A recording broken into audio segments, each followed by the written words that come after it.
Welcome back to Inside Cyber Diplomacy Redux. On today's show, cyberspace, the final frontier. These are the missions of the UN Open-Ended Working Group. Its five-year mission to make progress on international law, to implement norms and capacity building, and to boldly go where no OEWG has gone before. So I was baffled. We're going to get right into substance on this one. Yeah, there's a lot of They're, substance to cover. they're using the same format that Kirsten Vineyard and I created in 2013. That could be worrisome, but when you look at the report, we just made it up. There's nothing, and they're continuing it. The A five, lot of well, what we're saying five pillars that everyone talks about, which is now yeah, capstone. Yes, and I'll have some yeah. comments too. They weren't meant to be holy writ, but we'll talk about capacity building. We'll ask whether confidence building measures can actually work. They put a lot of effort into it, but they might be irrelevant. I have a question that I've been asking for a while. Do you implement norms or do you observe them? So they only partially mangled the norms, not badly, not a lot of Well, progress. yeah, And then finally we'll talk about regular institutional dialogue, which is I think one of the good outcomes of this OEWG. well, it is, although it's in some ways a nothing burger, in other ways it's positive. But and we'll get into the title of that, which is one of my favorite. Well, we could just say it now because it might take the entire podcast just to say the title of the regular institutional dialogue, which is now and I'll read it, the um, global mechanism on developments in the field of ICTs in the current and the context of international security and advancing responsible state behavior and the use of ICTs. So basically, there's a compromise between the Russian and the West, and it's long. So I'm not sure what the acronym is going to be, but I think it's probably best to start in some general observations like you did, Jim. One, this was a 5-year OEWG on top of the first one, and the first one made some progress. I mean, I think first and foremost, the first one and this one thing we can say is all the countries, or many more countries, participate in discussions. So that's one of the good things. But also, this has been the 5 years that have been plagued by lots of geopolitical issues, which hampered, I think, a lot of discussion and really found themselves, not surprisingly, in the context of the OEWG. And yeah, that played out in a number of ways. One is that uh, you know the Russia was very insistent on it. I mean, it was interesting listening to the language during all these sessions. These sessions, for people who don't attend them, and you probably are happy you haven't, um, they're basically countries on each of these five pillars, which we'll get into a little bit, reading speeches. And so it's not a very interactive environment. It's not a very action-oriented environment. Most of the progress. That was one of the advantages. That was one of the advantages of the group of government experts is it was limited to 20 countries, actually smaller at the beginning. And that meant there was a lot more action at the table with people having to talk and respond. The OEWG is much more formal where people stand up, they make comments. If you want to respond to something, you have to wait your turn, which could easily be a half hour later. Yeah, and then they're just it's almost like, as I said, it's almost like listening to paint dry, except for paint actually dries at some point. There's this constant like, speeches which people I think tune out on for a while. And the chair and others have always phrased this as action oriented, but it's not really action oriented. And that's one of the flaws, I think, in the permanent mechanism we'll get to later. Although I hear they're going to have an action figure as a result of We'll see. I don't know what that's going to be. Maybe the new chair, and that's going to be one of the real questions that's out there. So you have these geopolitical differences. You have a number of, this is a consensus forum. So that means lowest common denominator, especially when you have these geopolitical issues. It's hard to reach consensus, and so you end up with something that's milquetoast a lot of the time. Yeah, Jim. Speaking of consensus, one of the big themes, and I think one of the good themes out of this OEWG was the emphasis on capacity building. The only reason we have capacity building in this at all is because in 2010, in the first GGE that was successful, the South African delegate said, I am representing the global South, and I will not give consensus to the GGE report that said norms and confidence building measures at that moment. That's all it said in about 10 lines. I will not give consensus unless we add capacity building. So thank you, South Africa. And it's turned into, as you know, a cottage industry. One of the biggest Yeah, it And has. But I think a lot of that's outside the UN, frankly. And this is one of the challenges. And I'll jump into this area. And we'll hit others in a moment. Um, I think the UN in some ways thought capacity building is a low-hanging fruit. It's not really that low-hanging as people who've done this know. There's lots of issues. There's lots of resource issues. There's geopolitical issues here too. Um, and so I think, the idea of the UN being the central point of all capacity building is something that's just frankly unworkable. They don't have the resources, they don't have the secretary to do it, and they don't really have all the private sector, academia, and other things. They have what nation states do. What they tried to do in this area is a couple of things. One, they had these high-level roundtables, which were not really all that effective because they boiled down to the same thing. They had one, and they want to have more in the permanent mechanism, which are again a lot of states reading things most of the time. But also this idea of creating, this is the Indian proposal, which the Indians insisted on, this global portal, the one portal to rule them all, um, which was going to be a place for everything, all the capacity building, everything else. But then again, you run into these geopolitical issues. Look, I know how portals run, Jim, you do too. It takes huge amounts of resources to keep this staffed in any way that's workable. And so the good thing is that the final report said it's going to be an incremental thing. Really start with maybe the point of contact directory, which we'll get into later, but not try to do everything at once because really Unity and others are doing this and it's kind of duplicative, and GFC among others. And one of the things we know from experience with portals is they start out strong and evaporate pretty quickly. And so we'll see how many countries, if it's a voluntary submission, you end up with about 20 countries or less actually playing more than twice.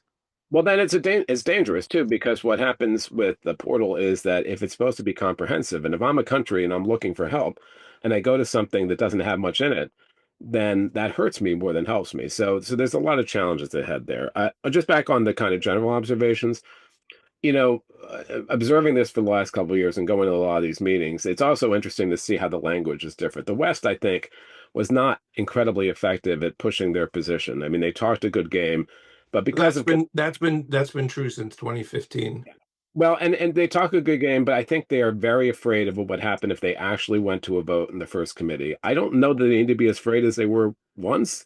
I don't think that they're necessarily doomed to failure because I think a lot of the global South and countries are more agreeing with them on these issues, but they don't want to risk it. So they want a consensus. And they'll give, they'll talk and then they'll give at the last minute. Russia, it was great, Jim, listening to the language. Russia's language, and this is true, and I kind of laughed at this last week when Russia was giving its interventions, or Iran or others in the Russian orbit were doing it. They used phrases like "we insist" and "we demand," where the West uniformly would say "we regret this is not there" and "we would suggest." so, so I think they also played the game with the chair a little bit. The chair was fine, but he wasn't particularly, as strong as Lauber or some others in really trying to push an agenda. Now, there's a limit because it's a consensus thing, but Russia, I think that really pushed the chair because Russia was so insistent. And Make we it. should note that the UN Office of Disarmament Affairs, UNODA, the people who run the first committee, had trouble getting anyone to agree to be the chair. Yeah. So the So Singaporean, under some pressure, finally took it, and so we should be a little grateful for him because it was well, a and horse that nobody wanted to ride. yeah, and I would say he was practically gleeful at the last week. I think he's so happy to be done with this that he was in a good Oddly mood. enough, so I worked for one, two, three, four, five chairs. All of them feel the same way. One of the one who was the most successful, Carlos, he actually said, "I never want to do cybersecurity again." Don't even mention the word to me. So it's like, okay, got it. He was Brazilian, but um, quite good. The only Yeah. reason we have actually an agreement is because Carlos pushed it through at the last minute and was able to broker deals between Well, that's a the difference, West and Russia and China. and I think that's a difference because A, there were geopolitical divisions that were even stronger than before, and B, it's harder to broker deals when you have 180 ex countries rather than 15 or 20, whatever the different ones where the GG were. So, Okay, so well, fair point. thumbs up. Capacity building, I'd say success if it's a gloss over existing efforts. I don't. I would say it is a moderate success, more to come, but they have to leverage other efforts. think they can do it all, and I think there's recognition of that. And just to jump ahead in the new permanent mechanism, there's two thematic working groups. So the bad thing about the new mechanism, we're jumping around a bit, is it's a repeat of the plenary where everyone says their things around the sacrosanct five pillars, which is a recipe for like stalemate. And They then there just is, made them up. It's not wasn't supposed to be the engraved in stone. well, I think it came both from that measure, but it also came later on when they kind of had the first open-ended working group, and that's the way that Lauer wrote the report, and I think that Yeah, but also. that was me. That was me again. So if I had Okay, known, you. I would have. You do them all. We don't need the threat section anymore. In All right. 2013, it made sense, but So let's just talk saying, about. yeah, there's big threat. You could get by with 2 lines. Well, it's funny on the threat section there were fights because they didn't want to include things like ransomware at first, but then they relented. So even there was some contention. But And we should note that running in the background was the negotiations over the Cybercrime Convention, yes, another Russian proposal that another um, Russian proposal where, frankly, Russia did not get what it wanted. I mean, that was it. They did get a treaty, but they didn't get the substance. And this is a common theme that I want to make this point here and maybe again. The Russians aren't satisfied. You know this well. The Russians agreed to this, but they're not satisfied with this, and they are playing a long game where they're going to come back again and again. And a good measure of that is on the cybercrime treaty. They're already pushing for an additional protocol because they didn't get what they want. Here, they made a lot of statements. So let me just talk about the stakeholder issue. This was a big. and we should note, though, that we've had Ambassador Deborah McCarthy on the podcast twice to talk about the Cybercrime Convention, which is widely misunderstood in the cybersecurity community. There are fair concerns there. We're not going to repeat that podcast. Well, we could later on, but there are valid concerns there. But I think a lot of the dangers were avoided. Speaking of the West being timid, Implementation is going to be the key point, and that's a danger. So just back on this. So one of the big threshold issues was the issue around stakeholder involvement. It took them literally a few meetings to even get to the point where they were, but unfortunately, the point where they were was one country can veto, and not surprisingly, Russia welcome to vetoed. the UN. Yeah. Well, but that's not necessarily the rules of the UN, Jim, in every form. In fact, lots of In different. this one, it's been, yeah. Well, and lots of even first committee ones, there are different rules, there are different ways to do it. And the cybercrime treaty, it wasn't that at all. It had to be more than one. But here, Russia would uniformly block almost every Western organization, not for any real substantive reasons, but just for political reasons. And so that meant, industries like Microsoft or the Tech Accord, but civil society, others were, Chatham House, others were routinely blocked, which really doesn't help it if you're trying to have a substantive action-oriented conversation if you don't have the people actually doing it there. Why do you think it's useful to have them in the room? Because this will come up with CBMs, because CBMs, we'll talk about CBMs, but if you have people who aren't actually going to fight, how do you build confidence? So I think we'll get to CBMs. Let's stay on the Yeah, stakeholder let's for. say, yeah. Um, I know so you're deeply wedded to the no, stakeholder. this is one of many. They let you in, though, didn't they? I thought they let you Well, in. they let me in because I came in under other things. I came in under ECOSOC, under Global Partners Digital or Chatham House, or recently the Global Cyber Alliance. But and I should say the Russians wanted to block ECOSOC organizations too, but they couldn't quite do it because that's a General Assembly thing. But they want to come back on that. They made some statements in the final about stakeholders being funded. Oh my God, funded by governments to come. Oh my God, how is that possible? When the Russians, of course, the Russian stakeholders are tools of the government. So they're going to come back against this. They're going to try to push some of the stakeholders out, even with the modalities we have. For the new structure, it's a little window dressing on the one state gets to veto. Yeah, they can say why. Yeah, you can go and try to negotiate. But the Russians aren't going to negotiate. When they veto it, they're done. That's it.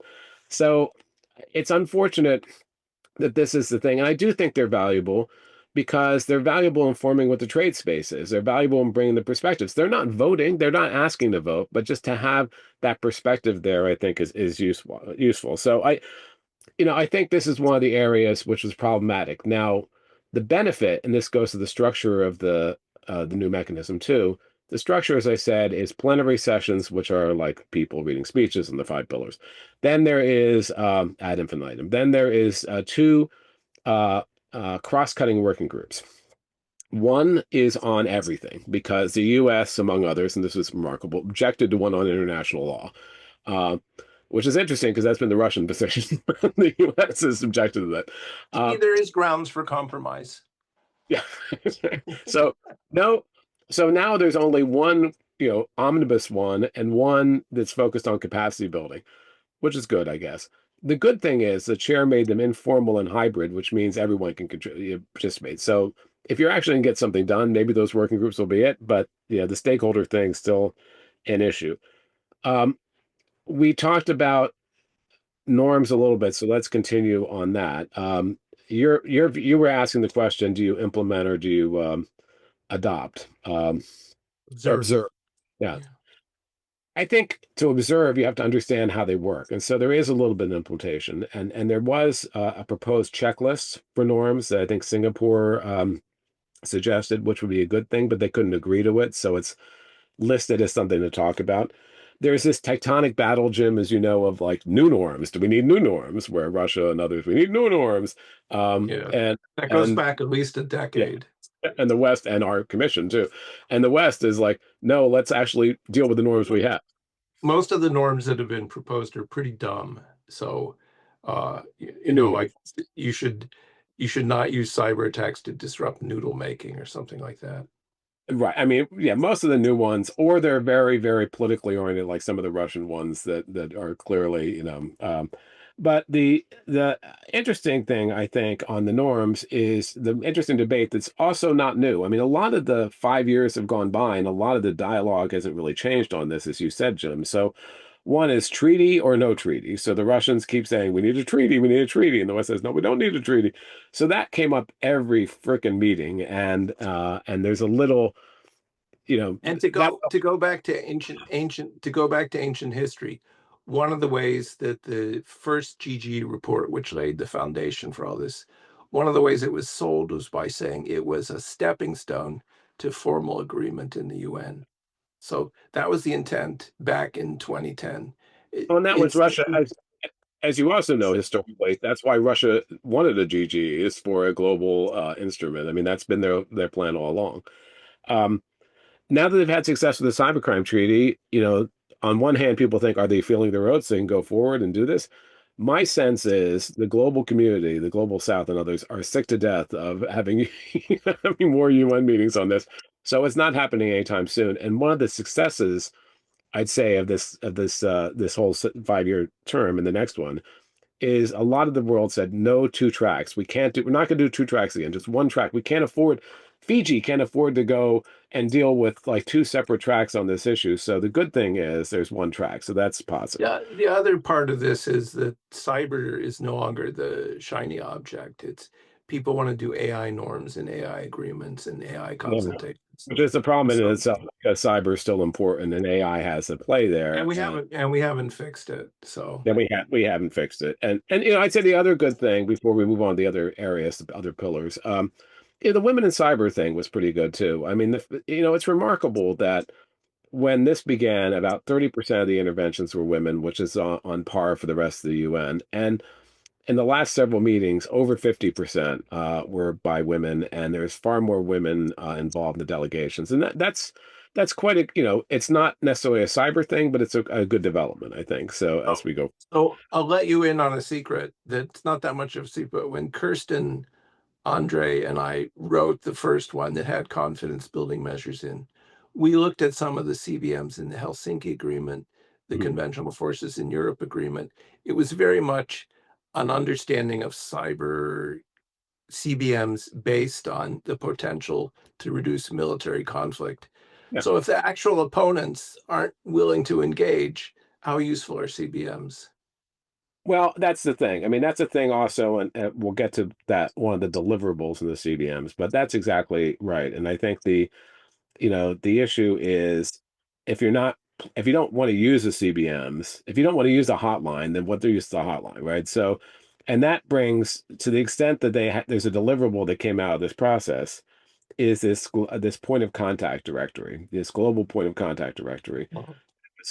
that was sort of the chair's baby, and it could be a good thing. But look, I used to run the 24/7 GA 24/7 directory, and then the Meridian directory we set up in the context of the Meridian process.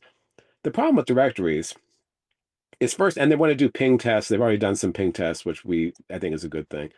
Is that if yeah, a lot of the countries still haven't given their points of contact, and then who is their points of contact? Famously, at the 24/7 law enforcement one, the Russian one was FSB at FSB, so that's not a 24/7 point of contact. So it has to be the right person. It has to be if you're going to use this for like crisis communication as the CBM. Um, you got to get the right people, and then keeping that up to date is a really tough job, and making it worthwhile. So it's good they have it. There've been ones in OSCs. There are other 24/7 or there other POC directories out there, but to make this live is going to take quite a bit of effort, I think. I'm willing to bet against it. I mean, that's not no criticism of people, but it takes effort, money, Yeah, and and that's everyone's my but I'd love to see it succeed. I'm very skeptical it will. And I'd say that the other thing about this, I mean, the chair also said the fact they met at all, that we had these meetings were itself a confidence building measure. And I'd say the fact that they didn't do back, yeah. the other benefit is the fact that people didn't start questioning the key is probably a good thing after 5 years. But What would a meaningful confidence building measure look like? You could have global. For me, a meaningful one would be Russia, China, others, and the US, the NATO countries agree to notify each other of certain things. That's some of the yeah, original. I mean, of course, What would it with look like when you don't have the them UN notify? context, it has to be every country, but I think that could be, expanded and only a few countries would use it. But you can even base that on the norm. Say, the norm against cooperation if malicious activities coming from your territory. You link that to a CBM. When that happens, there's an expectation of communication, and how you do that through a POC. That could be a practical way to do it, for instance, I think. So now I want to turn to the big albatross in the room, which is international law, Oh, yeah. which um, precious little progress in 5 years. Even some backsliding where countries still, and you know this well, fight against the idea of international humanitarian law applying because that's a pretext for them being attacked, which still is crazy to me. It's still sort of the Russian position. I mean, it's still kind of mentioned in the final report, but not Yeah. very. They're still The, fighting over ever the, putting it in. the Chinese expert told me 5 years ago, what we agreed to in 2015 is as much as we can agree to. We won't Oh, go a step that's further. and And it that's as turns out he was right. Yeah. yeah. The one thing I'd say on international law that's good. I mean, like I said, they're not going to be an international law working group. It's unfortunate because I suspect countries don't want to say things in a working group No, they might. that was one of the worst mistakes of my life, which is in 2013. The lawyers are painful. Sorry, lawyers are painful. So I thought, let's set up a lawyer subgroup and send them out of the room and get them out of here so we can actually make some progress. The problem was the lawyers thought they should actually produce something. And when they came back, they thought, hey, we've written this thing. You want to incorporate it in the 2013 report. And so it took a couple days to actually deep six it. So I'm very suspicious of all lawyer meetings. Jim, you're underselling yourself. I'm sure you've made other mistakes in your life, as have I. Usually involving lawyers. So what can I say? But um, yeah, they're not going to make any progress on international law. I think it's gone. The statements that are in there are adequate. International law applies. They once again brought it. That was actually a funny part in yeah. 2015 Mhm. where the I Chinese, yeah. Andrea and the Chinese opposed incorporating laws of armed conflict, LOAC and IHL, but he was willing to let us put in the three words they've now added, I think, compassion, proportionality, discretion, blah blah blah. And I went to him. I said, Andre, why did you agree to it? And he said, I don't care. I don't care. So, but that's the high water mark, and we've been unable to break through that. I don't know if that's bad necessarily. Well, I don't think you're going to get agreement within the UN on how international law applies, and it's too fraught for lots of reasons. I do think it's worth discussing it more, frankly, in a more, and instead of the formulaic, we believe this, we don't believe this. The good thing is, and this is kind of a product of the OEWG, so I'll give it credit for this, is that within this 5 year period, a number of countries and regions have now actually expressed their view of how international law applies. So, for instance, the African Union, really at the behest of Egypt, and particularly a lawyer in Egypt who's quite good, who's been in New York, got a common African position on international law applies in cyberspace. It's kind of a maximalist position. I mean, even like probing, I think, might be a violation of sovereignty, but it's a position. The EU kind of got a little embarrassed about it and said, well, Africa came up with a position before we did, and now they came up with a position, which is pretty good. Thailand announced they had a position in recently they did a little presentation last week. So so more and more countries are actually articulating where they are, and that's a good thing, I think.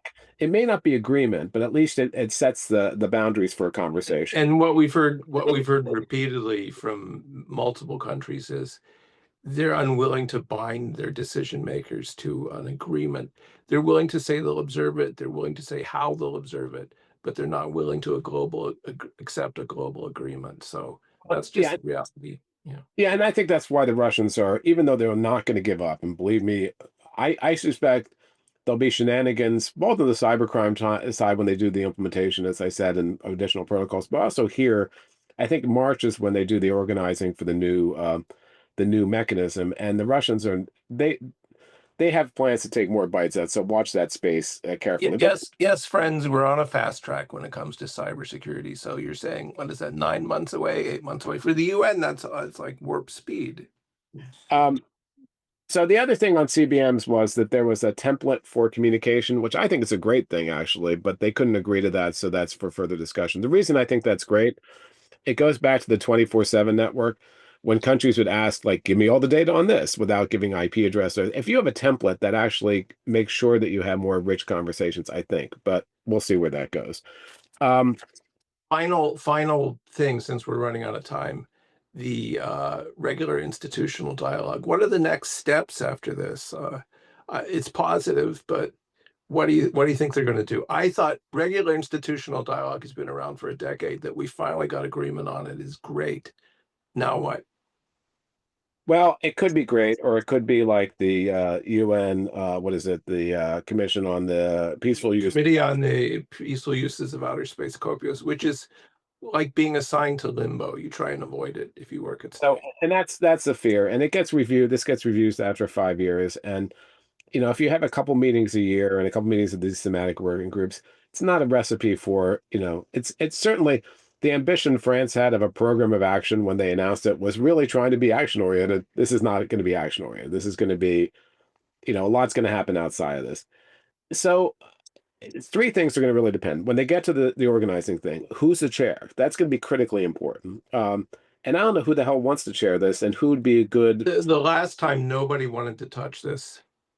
well, and finding someone who also is acceptable to, the West and the East. Now there have been rumors, and I think you've heard these too, which were false, and I think are continue to be false, that U.S. and Russia would make common cause for a global treaty. I don't see that happening. There were literally some rumors, after the election about that. That's not going to happen. Now, the U.S. has changed their position on a number of things. They made statements about gender and, not they didn't want gender in the document anymore, and they used to be the proponents of it that they didn't want, things about the Sustainable Development Goals. So those are more general positions. I don't see the U.S. changing its position, fundamentally on some of this stuff. So who's going to do this? They proposed a whole number of things for capacity building. They wanted to create a fund. No one wanted to agree to that. They thought there was also already the World Bank Fund and other They things. they That they can common, create the fund. They can create the fund. It's just nobody will put any money in it. well, and that's the other thing that overarches all of this, Jim. Not just the geopolitical issues, but the UN is in a financial crisis right now. So who is going to fund all this stuff? Whatever comes out of this is a real question. So a lot to be determined. I mean, I think it's good that there's something, the whatever we're going to call it, global ICT mechanism or global, whatever it is, some short thing for this. It's good they have it because I think especially a lot of the countries who don't get to talk about this all the time, who are now interested in this and have been participating, need this, just like the IGF was needed a few years ago and still is for other reasons. But there's a lot of risks going forward. There's a lot of things that are really unclear. can we really make some substantive progress? I mean, I think the problem is we had the heady days in 2013 and 2015. We made a lot of progress in a short time. And since then, it's been very incremental, I think. The 2015 was the peak. Yeah. Carlos, the chair, he had to hold the clock to get agreement. He had to literally hold the clock because, Friday at 6, everyone's supposed to go home, and he begged people to stay so we could get that final agreement. So And I no, remember we were peaked at 2015. I remember our negotiator Michelle coming back and being really unhappy about it. And I said, "What are you kidding? This is actually really good, you know." Yeah, he did a great job. But that's So the question. That's the fundamental question for us is when you have these clear divisions, and if anything, the divisions are growing, what space is there for agreement? In the past, there's usually a crisis that leads people to say, okay, like outer space, like nuclear weapons, okay, we got to get this under control. That crisis hasn't happened in cyberspace. And so until then, are we on hold? well, and if you're going to be in a consensus environment, there's a limit to what can you do. So what is there a backbone of the West? I mean, Russia has done it. I mean, Russia has done this before. They forced this in the first committee before. You know, can the West build a consortium so they can actually bring things to a vote in the first committee to resolve some of these issues in ways that they want to go forward with? Can they organize better among themselves so that they're not fighting with each other? Well, this gets back to your point about timidity, which is I think that the timidness of the West on some of these issues means who is the country, and this also goes back to 2015. Which Western country is pushing for an, a goal that they've identified and are building support for? I haven't seen that in a decade. I think France because they joined with Egypt on the POA, but then they were willing to give out away all the substance of the POA. It was like the POA was pretty good, and then suddenly to get more countries to sign on to it, it was an empty shell. So and what they end up with is hardly the POA. It's a it's a ghost of that. So there's got to be, and maybe it's deciding on particular priorities. I mean, yes, they have to do the five pillar thing, but is there particular priorities that they want to advance where they have a common cause? And as you well know, and I know, the U.S. doesn't necessarily agree with Europe on everything. The Shocking. like-minded is sort of like the Democratic Party. It's fragmented. Oh, don't say that or you'll kill it. Uh, is somewhat fragmented where Russia, even though it's a small group, Russia, Iran, Cuba, they're very effective in being on message. And even, and I think fairly in these meetings, people would say, why, Chair, are you putting in this minority proposal and giving it the same weight as ones that had like 40 countries behind it? And the Russians would push for it and sometimes hold it hostage, although they didn't this last time. So I think the West has to both tactically and substantively be stronger in thinking about this. And I think it's, yeah, So we'll see how they do that. maybe to conclude, then we can say congratulations to the chair for managing to land this somewhat damaged craft. Some progress in a few areas. I think they did okay on regular institutional dialogue on capacity building. Um, placeholders, if capacity building, as long as they don't try and get anything more than what they got. Placeholders on norms and CBMs, and probably not a lot of progress in the next iteration. Where would you disagree? So I would say I would agree with you that just getting through these 5 years without it falling apart is itself a victory. Actually, getting agreements and progress reports, even though they're not very strong, is important. Making some incremental progress is important. Having people continue to discuss this, especially other countries who hadn't been involved before, is important. And so I think all those are things to be congratulated. But it's sort of like at the beginning of last week, I said, we're going to end up with a report that's okay, but not much. And everyone's going to celebrate it like they invented fire. And that's sort of that's sort of like the normal for any diplomatic thing, not just cyber. I think we have to realistically step back and say, okay, overall success because it didn't fall apart. You got some consensus, you got an institutional mechanism. Nothing was as ideal or even close to ideal. But the real So question. for people keeping score at home, watch the process of selecting a chair. If a strong country is willing to take it, it won't be the US, it won't be Russia, it won't be China, but if a strong country is willing to take it off the bat, that's a good sign. if they have to beg and plead and get on their knees, and there's a couple rounds of trying to get a chair, that's a hint that we're just going to see more gridlock. So that will be a real tell. And then how this actually plays out. Will Russia come back for second and third bites of the apple, even the organizing? I suspect they will.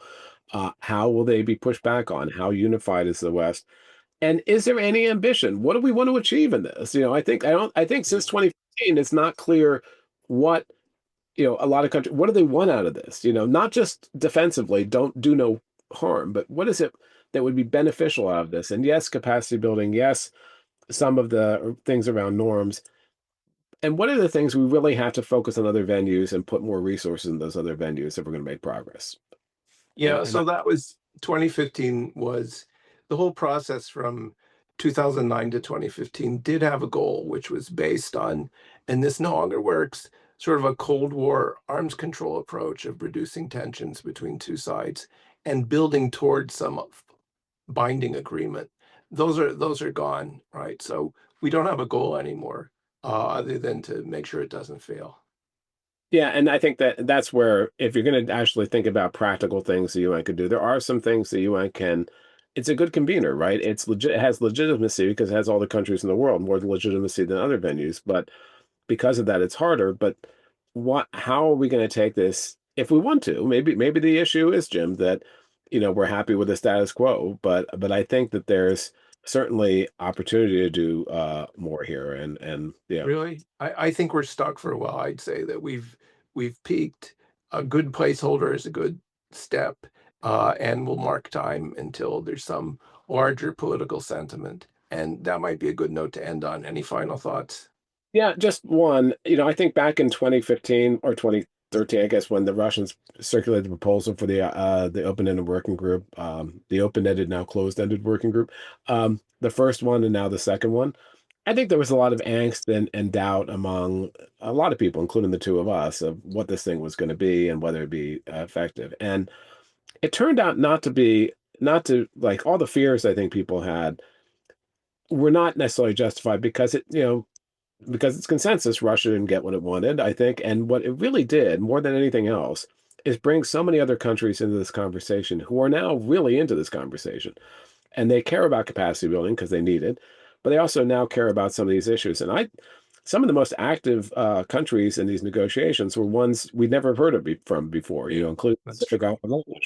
And so that was a real benefit and gives me some hope for the future. But they don't bring a lot of political heft. And until we get something that brings that political heft back, it's good. Congratulations to the chair. It's good seeing all these people involved. It was great to get a little more diversity. But I think we're on hold for a bit. Yeah, I agree. I think you need that political push. And you got to start, and that also means and we've heard this from some of our guests in the past, if this is going to succeed, you're going to have to make this the premier place again. You're going to have the cyber ambassadors. Some go there, many don't go there. Start showing up. You're going to have to it be treated as something where it's going to make progress. Okay, our next episode will have Paul Ash, who was the New Zealand cyber ambassador of sorts, although he wasn't an ambassador. Paul Ash, and now leads the Christchurch Initiative. And so I'm looking forward to seeing Paul. I haven't seen him in a while. Christchurch Initiative, very important. And we'll talk to you then. Thank you for joining us on this episode of Inside Cyber Diplomacy Redux. We're very happy to be back with you all and plan to see you frequently in the future with interesting guests.